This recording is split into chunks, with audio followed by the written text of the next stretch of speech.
अब किसी किसी सवाल में क्या होता है कि प्रश्न यहाँ तक ही जाता है, ठीक है, तो इन सब का टोटल आपको करना है। क्या करना है आपको? किसी किसी इसमें तो इसने खुद ही कर रखा है सबका योग, तो कितना आ रहा है योग प्लस कितना आ रहा है 72, ठीक है।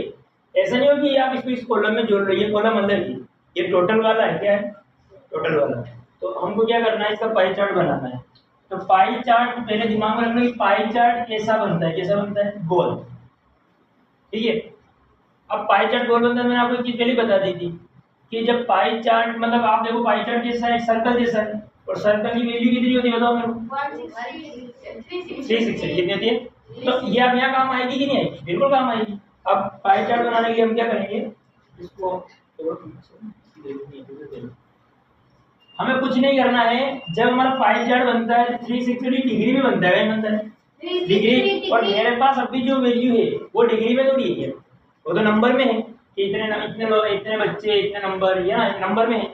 अब मेरे को इसको पाई में लाना है, डिग्री में लाना है पहले। तो डिग्री में लाने का क्या होता है, जैसे कि मेरे हिंदी के लिए पैगाई के लिए लूंगा हिंदी, तो मैं इसको कैसे लिखूं? ध्यान रखना, हर बार ध्यान रखना, कोई सा भी सवाल आ जाए आपको क्या करना होगा, सबसे पहले टोटल कितना रहता है, जिसका भी टोटल जितना होगा उसको आप कहाँ रखोगे, नीचे कहाँ रखोगे, अपॉन में। उसके बाद किसका निकाल रहे हो तो उस 40 को कहाँ रखेंगे, हिंदी के 40 था ऊपर। अब दूसरा हम क्या करेंगे, अंग्रेजी को सेम ऐसा कैसे लिखेंगे, अंग्रेजी लिख दिया तो ऊपर 12 आ जाएगा और अपॉन में क्या आ जाएगा, 72 आ जाएगा। ये ध्यान रखना, सभी में ये चलेगा। मराठी के लिए कैसे लिखेंगे बताओ? मराठी के लिए क्या लिख देंगे आप?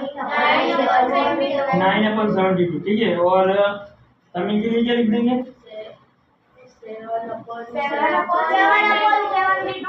7/72। और बंगाली के लिए क्या लिखेंगे?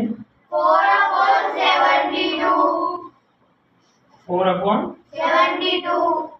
और योग के लिए क्या लिखेंगे? नहीं लिखेंगे, है ना। इस वाले कालम को छोड़ना, ये चेक करा था, अगर कोई बोलेगा तो नहीं। लेकिन अब हमको यहाँ पर एक इंटू करना है, और इंटू का क्या करना है, 360 का। इन सब में कहीं का इंटू होगा 360 का, कहीं का होगा 360। क्यों होगा? क्योंकि राउंड में 360 डिग्री क्या है, उसकी वैल्यू है पूरे की। क्लियर? अब देखो सब में 72 360 72 360, और ये क्या हो रहा है, कट रहा है। तो काटने का एक बार किसी एक चीज को काट लो, बार बार तो वही कटेगा ना। तो हम क्या करेंगे, जैसे कि अगर किसी को पता है कि सही ऐसे कटता है, जैसे मुझे तो पता है कि 72 5 10 कटता है, आपको नहीं पता तो आप एक बार काटोगे, तो आप इसको एक बार कट करोगे तो ऐसे करोगे, या मैं यही कर देता हूँ एक में, जैसे 2 से करोगे मान लो, तो कैसे करोगे, 2 3 जा, ये तो सबको भी आता है ना कट करना।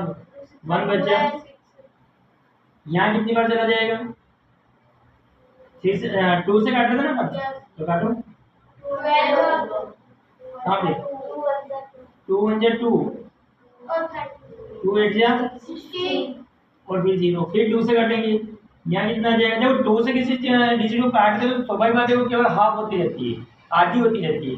आप देखो 72 का आधा 36, और 360 का आधा कितना हो जाएगा, और यहाँ भी हो ही गया था। अब इसका आधा कितना हो जाएगा, इसका आधा कितना हो जाएगा, इसका आधा कितना हो जाएगा, मतलब हाफ कितना हो जाएगा।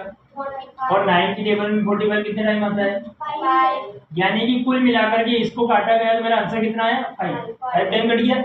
आप ऐसे भी काट सकते हो। अब देखो अब मैं सीधा काट दूंगा, 72 5 जा 360 की मुझे पता चल गया, इन सबको मैं ऐसे काट सकता हूँ मैं। इतनी काटापीटी भी आपको रफ में करना है, मेरे समझाने के लिए यहाँ कर दी मैंने, ठीक है। एग्जाम में आपको इतनी कॉपी में नहीं करनी, रफ पेज में करना है। अब देखो ये सब अगर कट गया है तो ऊपर 40 और इधर क्या बचा है 5, मल्टीप्लाई करूंगा तो कितना आएगा बताओ मेरे को, है ना। और एक 0 ये भी लगेगी, यहाँ कितना आ जाएगा 60, ठीक है। ये ध्यान रखना, ये डिग्री लगा रहा हूँ मैं, है ना। अच्छा यहाँ कितना आ जाएगा, यहाँ कितना आ जाएगा, और यहाँ कितना आ जाएगा 20। समझ में आएगा बात?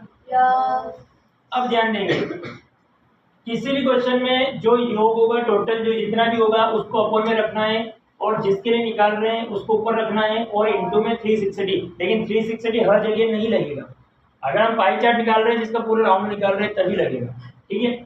अब हम पाई चार्ट बनाते हैं, तो पाई चार्ट में होता है, तुम्हारा कंफ्यूजन ये होता है कि पाई चार्ट, पहले एक चीज को समझ लो, पाई चार्ट कभी भी एक जैसा नहीं होता है।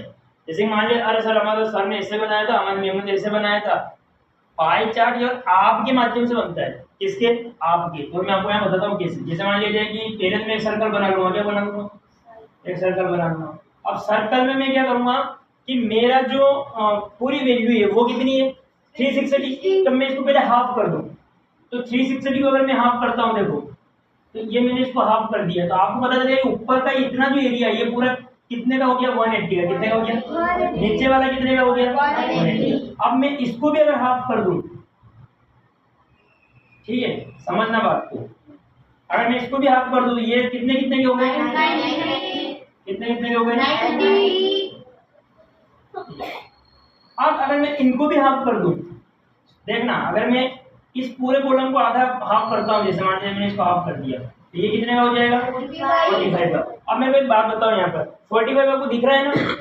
तो 45 ये भी है और 45 ये भी है, और अगर मैं इधर करूंगा तो 45 ये भी है और 45 ये भी है, तो किसी भी एक तरफ आपको एक तो 45 लिख देना है, ठीक है। लेकिन हम इसको और दिमाग से अगर करें तो देखो अब पूरा आपको व्यवस्थित आपको समझ में आ रहा है, किधर भी लिखो कैसे भी बनेगा।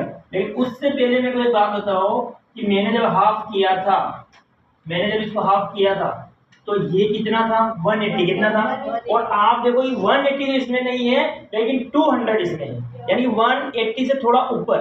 तो अगर ये पूरा एरिया यहाँ तक 180 हो रहा है, तो अगर मैं इसको यहाँ से, क्योंकि ये सेंटर होता है, यहाँ से इसको हल्का सा ऐसे कर दूं मान लो, तो ये लगभग मैंने 20 और बढ़ा दिया, 20 और, तो ये 180 से कितना हो गया? 200। मैंने मेरे हिसाब से बढ़ाया ना। चाहे मैं चाहता तो इसको ऐसे रख के इधर भी बढ़ा सकता था, तो भी आपका सवाल सही होगा, चिंता करने की कोई बात नहीं। ऐसा नहीं है कि अगर सर ने जैसे बनाया था वैसे जो आप दिमाग से खुद ही बना कि किधर ये 180 हो गया, मैंने थोड़ा सा इधर बढ़ा दिया, तो ये मेरा पूरा कितना हो गया?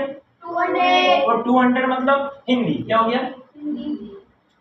देखो बहुत छोटी छोटी चीजें आएगी, इसमें तो लिख नहीं पाएंगे, तो मैं इस पूरे कॉलम को यहाँ लिख देता हूँ, ठीक है, हिंदी यहाँ बाहर कर देता हूँ। दूसरी बात, अब अगर ये 200 हो गया तो देखो 180 से काफी कम बचा। अब मेरे पास एक तो 45 है, तो मुझे पता था कि ये करने पर कितना आ रहा था? 45। तो नहीं, ये करने पर इधर का 90 बच रहा, तो 90 इधर बच रहा, तो मैं इसका अगर हाफ कर दूं तो ये मेरा 45 हो जाएगा। कितना हो जाएगा? मैंने इसको मान लिया, चाहे इसको मानूं या इसको मानूं एक ही बात है, तो मैंने इसको मान लिया, तो ये कितना मेरा मराठी वाला, ये मराठी वाला हो गया, ठीक है। अब ये बच्चे हुई चीजों में हम क्या करेंगे, आप देखना यहाँ से देखो, अब 660, तो मेरे को एक बात बताओ कि ये यहाँ से यहाँ तक वाला 45 था ना, 90 माना था, तो 45 थोड़ा और मैं इसको थोड़ा और बढ़ा दूं 45 से, तो 660 तक चला जाएगा ना। तो मैं क्या करूंगा, इसको हल्का सा 45 नहीं मान करके मैं कैसे कर दूंगा, तो ये पूरा मेरा क्या हो गया? 660 हो गया। 660 मतलब किसका था? अंग्रेजी का, ठीक है, ये हो गया। अब देखो ये बच्चे हुए में हमको क्या करना है, एक तो 35 लेना है और एक 20 लेना है, तो हम दोनों, हमको मतलब सबको पता है कि ये दोनों में से एक छोटा और एक बड़ा है, तो इस पूरे में से अपने ही अनुमान से एक छोटा कॉलम बना लो। उस छोटे कॉलम में आप 20 लिख दो, इसमें 35 लिख दो, ये आपका काम होगा। 35 किसका था? अपना तमीन। कुछ बचा तो नहीं है? बच्चा क्या बचा?